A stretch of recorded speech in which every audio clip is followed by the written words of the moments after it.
Welcome to the Rant Live.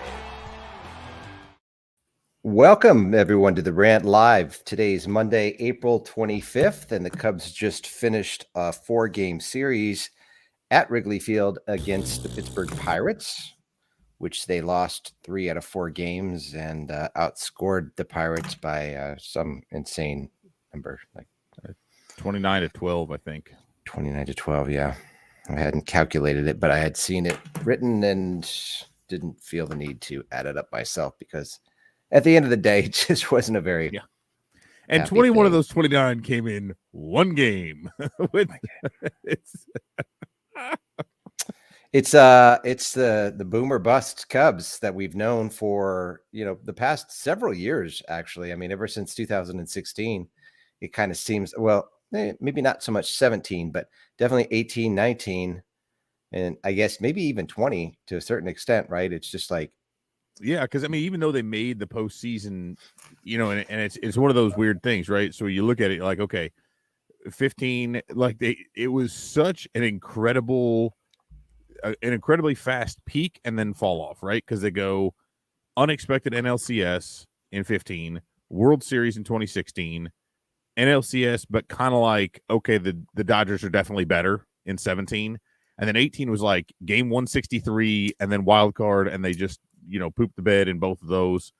19 didn't make it at all. 20 kind of coasted on fumes, like got out to a hot enough start that they were able to coast through.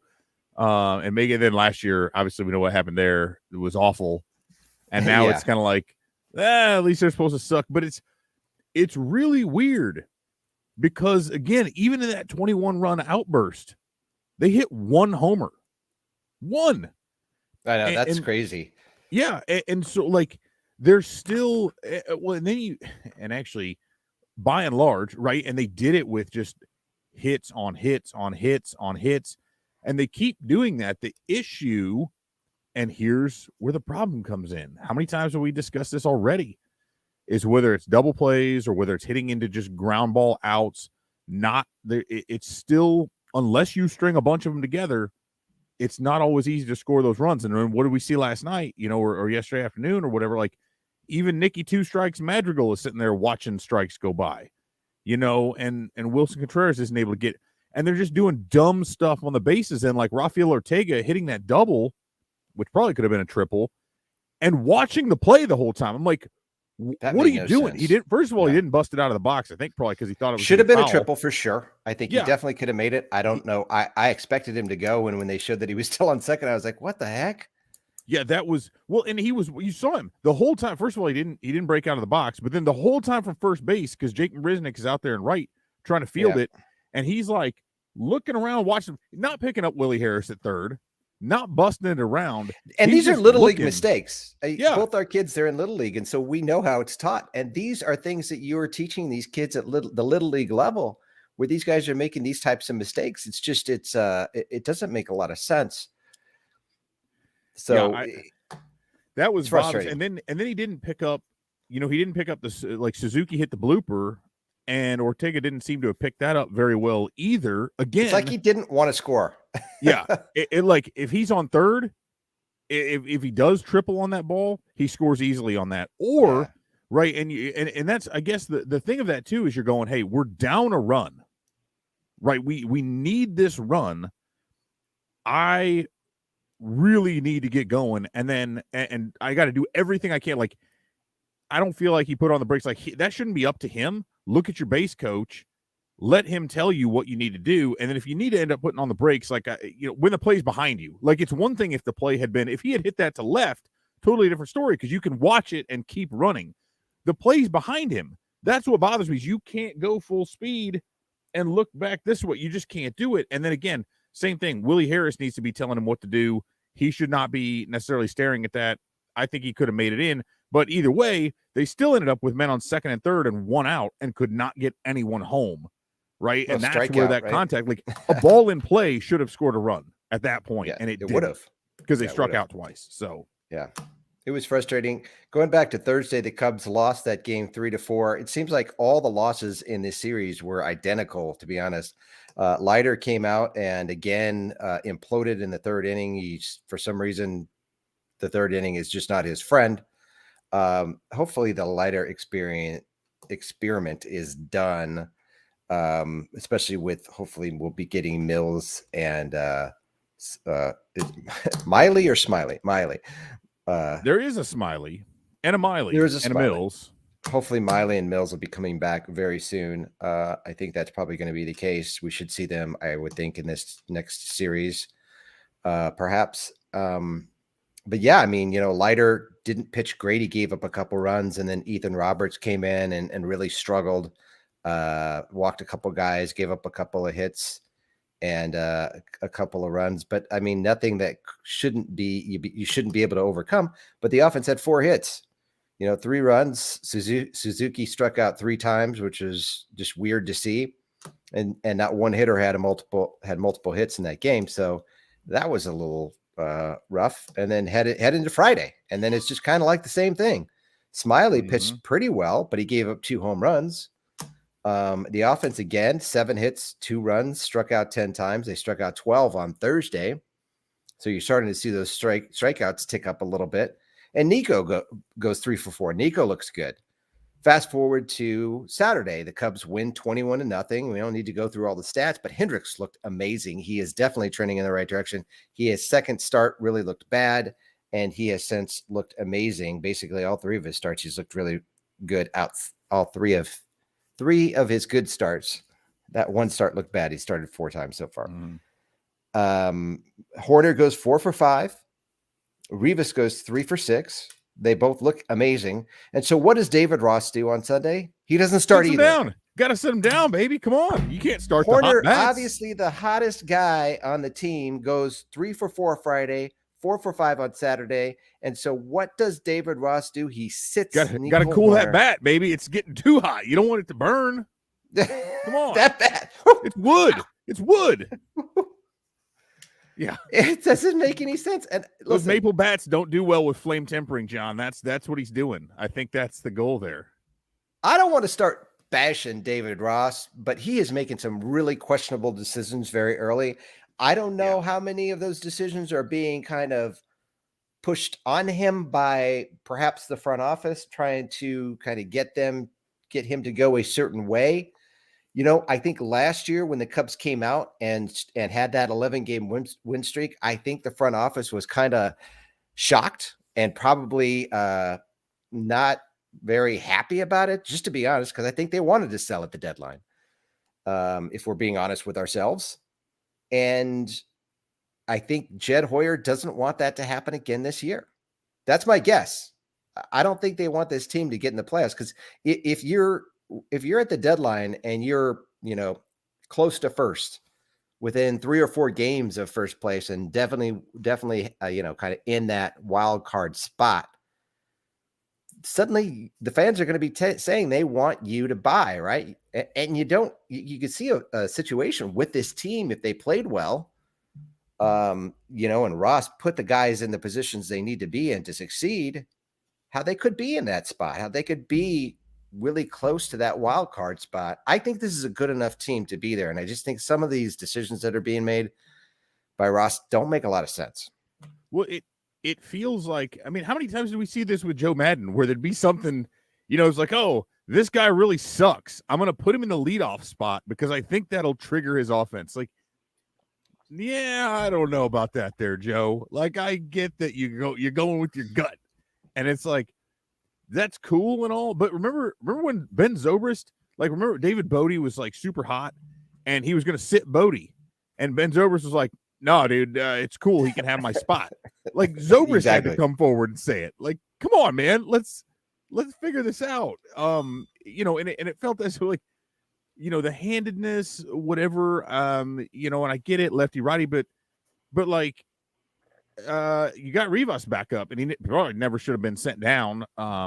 We knew it was going to happen. I mean, if everybody's like DFA Jason Hayward, it's like, that's not going to happen. They're going to send Rivas down, and they did. And then he just absolutely obliterated AAA, comes back up, and hits the Cubs' first left-handed home run of the season. Ian Happ just hit their second, right? And that one was the only one the only home run I mentioned in that Saturday blowout. But if you've got a right-handed pitcher, right? If you want a left-handed bat in there, it doesn't need to be Jason Hayward. Like, it could be Rivas. Whether he's playing first base, whether he's DHing, whether he's playing a corner spot, put him in left, move Happ over. I think somebody even mentioned that in the comments here. You've got other guys. Hermosillo can play center. Ortega can play. There are plenty of other guys who can play center field, because at the point they're using Jason Hayward, and if we're being fair, a lot of the Hayward, I won't call it hate, but a lot of the detractors this year are, I think some of that just, it's pent up, it's built up, because he's actually doing a little bit better this year. He's not doing bad. I mean, he's actually got a .2 WAR. He's had some pretty ugly at bats here and there. Absolutely, that's Jason Hayward, though. Yeah, you're never going to get rid of that. Right. That's pretty much always. And it is, the ball is dead this year, right? So like Major League Baseball cannot stop, just like Jason Hayward can't stop just getting finicky with his swing, and he's tinkered with that swing forever, right? I've written about it way too much. His hands. Eventually I just stopped because I kept doing that. MLB keeps messing with the ball. They're doing it again. They deadened the ball. So remember, they took all that heat when they made bouncy balls, and all the home runs were flying out like crazy. And it was like, well, what the hell's going on? And then Rob Manfred's like, no, there's nothing different. And then they had to come out and admit that the balls were different. And now it's pretty obvious to me again that the balls have been altered again, this time to deaden them. And so I think with that in being the case, there's fewer home runs flying out, that sort of thing. I think Hayward, having kind of what we consider actually fairly good for him. I think like what his WRC plus is at 112. A lot of that I think is the product of the deadened ball. That would actually be his second best season outside of the short 2020 season with the Cubs from an offensive standpoint. And his defense has been okay. He's actually 0.2 WAR. He's actually better than last year with 0.1 already. Yeah. But that said, there is zero ceiling there, right, anymore. I mean, he is this is about as good as you're going to get from him at this point, I would think. And so we're only a few days away from the rosters coming down to 26. And as you mentioned, you've got two other pitchers and Andrelton Simmons all coming off the IL at some point here in the next few days or the next week. And I hate to say it, but we're probably going to see Rivas go back down. We're probably going to see Justin Steele go back down. We're probably going to see Ethan Roberts go back down. Because again, not only do the rosters cut by two, but then there's two pitchers and another position player coming up. It's going to be baffling, but that will tell us a lot, right? I wrote about it today. I mean, there's still a lot of questions. You just brought it up. We still don't really know exactly what this team is because of that roster flux and everything. May 1st comes and we see those changes, those guys come off the IL, we will know what the Cubs intend to do. And if it's keeping Jason Hayward and moving somebody like a Rivas down, then Leiter's got to go. Leiter's got to go. But I think you see they're carrying extra pitchers. So once those two spots drop and you get two guys in, I think they drop two pitchers at least, if not three. But I think we'll see possibly Steele and Roberts, or they keep Roberts, or I guess they could keep Steele and move Leiter. I still think it's odd that they used a 40-man spot on him and have had him made two starts now. So yeah, I'm at a bit of a loss. I think this team could be much better than what they have been. I still worry about that lack of power. Contreras isn't providing it yet. He hit that booming shot the other day, but again, 21 runs with one homer is wild, but then where are those homers? Right. You feel like venture a guess that may be the first time in Major League Baseball history that a team has scored over 20 runs with only one home run. We'd have to look back at that, but I'd be surprised. Yeah. I mean, you just think about it, just to score that many runs, you would think there would be multi-run homers, right? A couple 3-run shots, a grand slam, something like that, just just by the nature of how runs are scored, right? It's wild to me. But then, and then Hap hits one, but they're hitting these solo shots or 2-run jobs that, that they can't back up, that they're not getting those men on base and then hitting a homer. They're getting people on base and striking out is kind of where it's coming from. It's just really kind of a weird deal.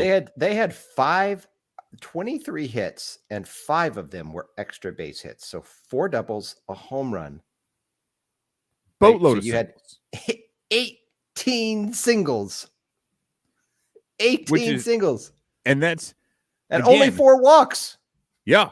That's part of the problem. That outburst and there were a few points in there, right? There were some errors in there, some really weird occurrences that kind of happened to allow that. I mean, scoring 21 runs in any baseball game, even at a low level of play, is really kind of weird. And this one especially so. But that's where it really concerns me, right? Because again, if a couple of those, like how many of those singles as you're watching, like barely snuck through, right? Yeah, like grounders just over the head of the shortstop, or bloopers, like that. Seeing eye grounders, Texas leaguers, things like that are getting through. Well, if those don't go through in a game, that's when they end up with the 3 runs or the 2 runs. I mean, it's not as simple as saying, oh, 1 ball gets through. But if you've got 1 out and a couple of runners on, maybe first and third, and that ball sneaks through, and now all of a sudden you've still got first and third, and a run came in, you still got 1 out. If that one carries the shortstop right into second base and it's a tailor-made double play, now the inning ends and no runs score, and there's no rally that happens. And so I just, the same thing that was their strength in that game is very much their weakness in most others. And that's the problem that we see. There's just outside of, they will get into some doubles. It still scares me. And I don't know. Again, if they're not setting the lineup up or setting the roster in general up to be able to take advantage of that as best they possibly can, then we're going to just keep seeing stuff like this where a team can kind of drag them down if they're just in a slowdown. It reminds me, actually, in basketball parlance, right? You get one of those teams that just bogs the pace down, just holds the ball. You're talking like high school or pre-shot clock type stuff where they just slow it way down and they're going to make it a low-scoring game. That's, the Cubs can win some of those, but they could also just as easily lose a bunch of those because they just don't have the punch to knock somebody out in most cases, unless they get kind of lucky once in a while. Yeah, and I mean, if you think about it, if they would have signed Carlos Correa, even on the type of deal that the Twins signed him on, I mean, this is a completely different team. It almost feels like I was saying, it just feels like they don't want to win. And so they're making these weird decisions, like Jonathan VR, for example, ever being in the lineup, because he is absolutely. Well, he could be in the lineup. He just shouldn't be on the left side of the infield ever. He should be second base or DH. He should not be he definitely shouldn't be at short, like ever. And it was clear he's like backing off of the ball at third, and it's just in the throw, like it's just not there.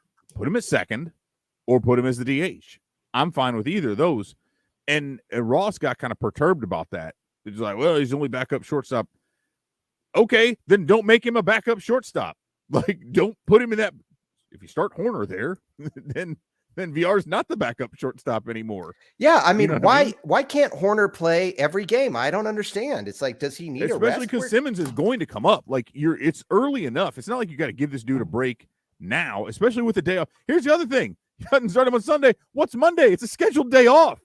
Why does he need 2 days off 2 weeks into the season? Right? After going a combined, what did he go for? 3 for 4 and then 7 for 9. Going a combined 7 for 9. Yeah, and then Simmons, you give him the day off before a scheduled day exactly. off. Exactly. But if that's Correa, what I'm saying is that it just seems like they're trying to lose on purpose. If Correa is the dude at short, then you've got Horner playing. Again, whether it's magical. I mean, Horner can play over there at second. He could move in and play some time at center. You could still move him around. Now, obviously, it would bump him out of that everyday shortstop. But I mean, he's played really good defense over there too. So that's part of the other thing. Is he? If you're putting him in there, and he's not. Again, Rivas is a better defensive first baseman than Frank Schwindel, and he's a left-handed bat. So if you've got a right-handed pitcher on the mound, and Horner has done perfectly well against those. Like, there's no defensively, there's no argument for not playing Horner right now. And Rivas is a better hitter overall, or has been hitting really hot. I mean, between him and Schwindel, again, one of them can DH, one of them can play first or whatever. Rivas should be playing first base more frequently. It's just really, it's frustrating. And there are things they could do, again, on a daily basis. One game, okay, maybe no big deal. But you talk about 3 out of 4 games you drop to a Pittsburgh, and again, they've got a couple of decent hitters, whatever. But their pitching staff, like, come on, man.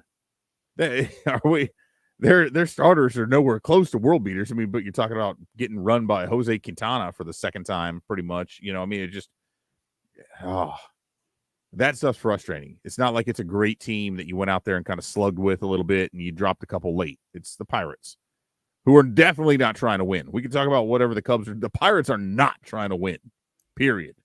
Like, they're probably pissed they took 3 out of their owners. Bob Nutting is probably over there like, you bastards, what are you doing winning 3 out of 4?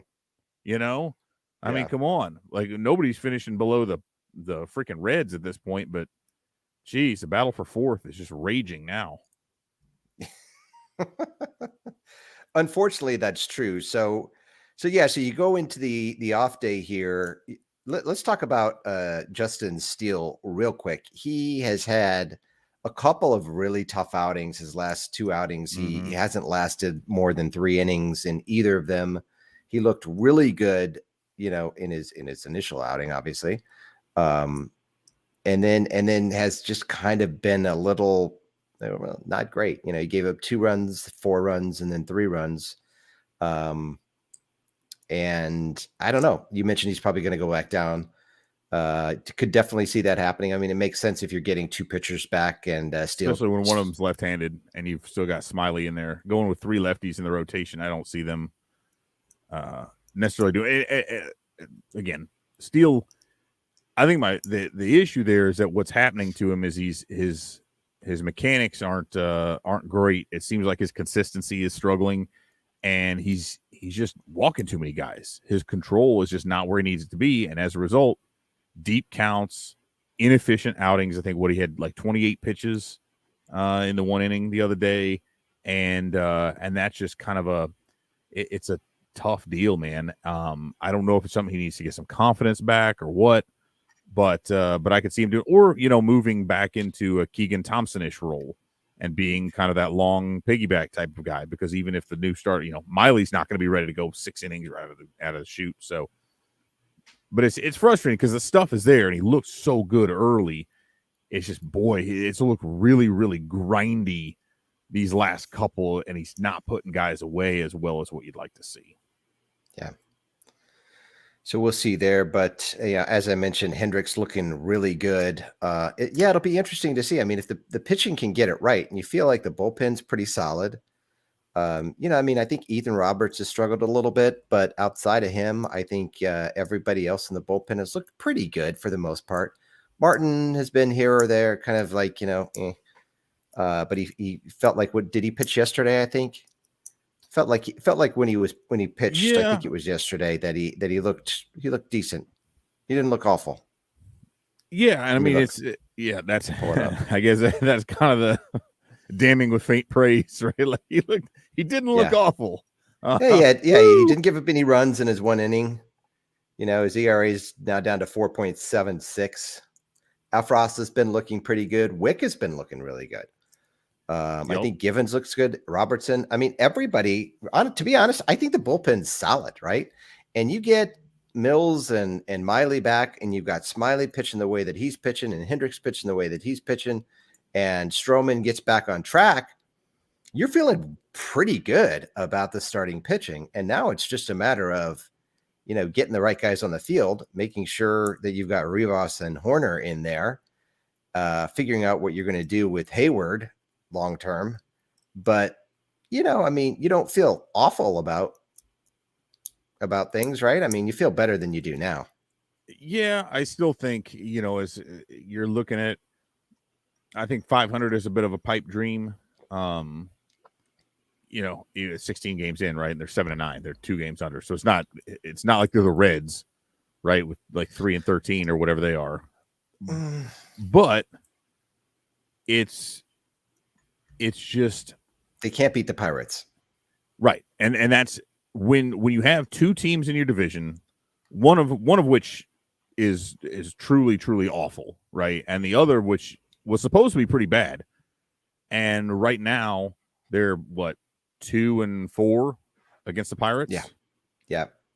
So again, that's 13 more games against them. But if you don't, again, in those 13 games, if they don't go 10-3 against them or 9-4 to really, and even then, if you're 9-4, then what overall you're 11-8 against them on the season, that's not enough to meaningfully make up for some of those better teams that are probably going to beat you up. And so that's just the kind of thing that I look at. It's again, the Cubs do not have they have what can be a more consistent lineup in terms of contact, in terms of taking walks, not striking out as often. They don't have a very dynamic offense. And that's where I get a little concerned, right? Is that can you get out there and really slug with somebody? And the answer, I think, quite clearly is no. So outside of those aberrations like we saw Saturday, it's going to be very difficult for them if they're going out there and they don't get really good performances out of their starting rotation, right? And really good performance out of the bullpen. Like it's not, this isn't a team that can really overcome if the pitching is mediocre to bad. And you could say the same thing for anyone, I guess. But I mean, in terms of this isn't a team that's routinely going to go out there and score 7 or 8 or 9 runs that you're really worried about that happening. And it's you really have to have a good start and a very good performance from the bullpen in order for this offense to consistently be able to make that hold up. And I just don't know that we're there. Again, that's why I think we got to wait until it won't be maybe a full month from now, but it's going to have to be mid-May before we see when these guys come off the IL, before we see how they affect these roster changes, and then what happens, because they're about to enter a really tough stretch of the schedule too. And if they can do that and tread water through that, and hey, they're still only 2 or 3 games under 500 about mid-May, because it does ease up again. They get a few more games against the Reds, against the Pirates, against the Diamondbacks. They get a bunch of those coming up in the middle of May, and then they close again with a fairly difficult run. Maybe things look a little different, but I just, we talked early. They needed to get off to a hot start, and they did very, very early, 2-1 against the Brewers. That's good. I don't know if that was hot, then, but yeah. It's hot by their standards. But since then, they haven't won. They've split 2 series and lost 2, and that's the kind of thing that just is really concerning, especially given what they're about to face here for a while. So you can't win the division in the first month of the season, but you can lose it.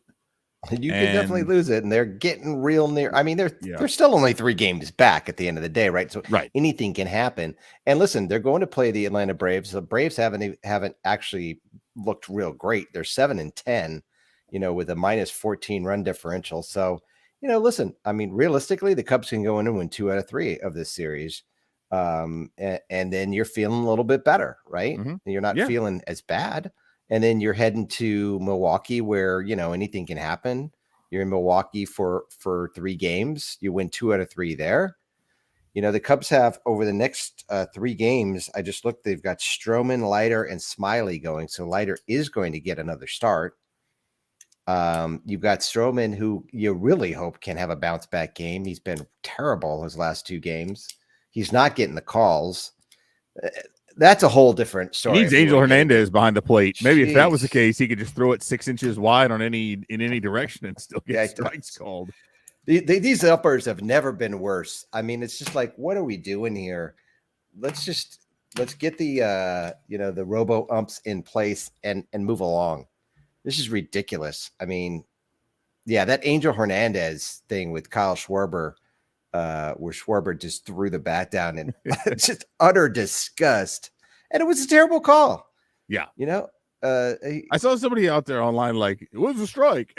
No, it wasn't.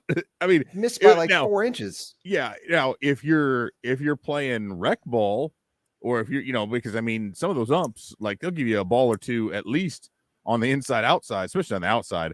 like you're kind of used to seeing that at lower levels, and guy will have a low strike zone or whatever. And I joked about that on Twitter. I was like, because I've just literally for 4 or 5 years, it's been more than that, probably 5 years, have lamented Kyle Schwarber's taken third strikes, right? Yeah. Like I've brought that up a lot, and I'm not saying this, but it's kind of one of those where it's like you got a rock and a hard place sort of a thing, because he's got a very good awareness of the zone. There are a lot of those called thirds that weren't great, but Hernandez, and he had made some bad ones earlier, and he has made a great deal of bad calls over the course of it. I mean, he's very much known for that, right? And so again, that's part of it. If it was anybody else, I'm sure Schwarber would be upset. But when it's a guy who but then at the same time, you say, like, this guy's bad, so you get 2 strikes, man, and you are putting your outcome in this umpire's hands. Like, you just be ready, because you're probably not going to like what happens. So Yeah, but it shouldn't be that way. Right. And it is. And so whatever, it is what it is. But at the end of the day, it makes it tough. I think Stroman had in his last start, I think I saw somewhere that it was there were 5 strikes that he threw that were actually called for balls. And so, when you're throwing strikes and they're calling them as balls, I'd rather have a wide strike zone than a narrow strike zone. It's just at all levels, to be honest with you. And as long as they're consistent, then it's fine. Yeah, so, if that's where it is. But then if you're, if it's low and away, and you're giving that to the guy all day, I mean, the pitchers will love it. Like if a pitcher can get a low and away strike called, hell yeah, man. And they've got their command dialed in. They're going there all day, because unless it's Vlad Guerrero, what's he doing with that pitch?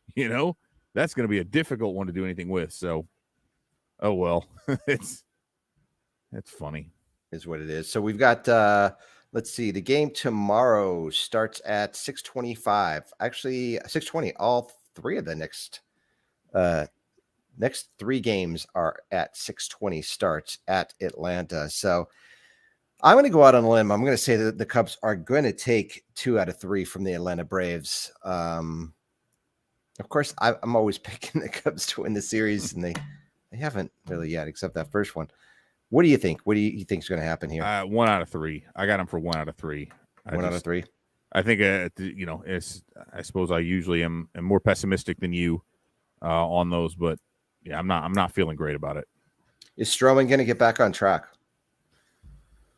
Man, I don't think we see him get to like the level of expectation, but I do think he's going to work his way, because and it could be that something just falls into place and he figures it out. But I do think we see him work a couple of these little issues out, and he'll have a solid start, but not a spectacular one.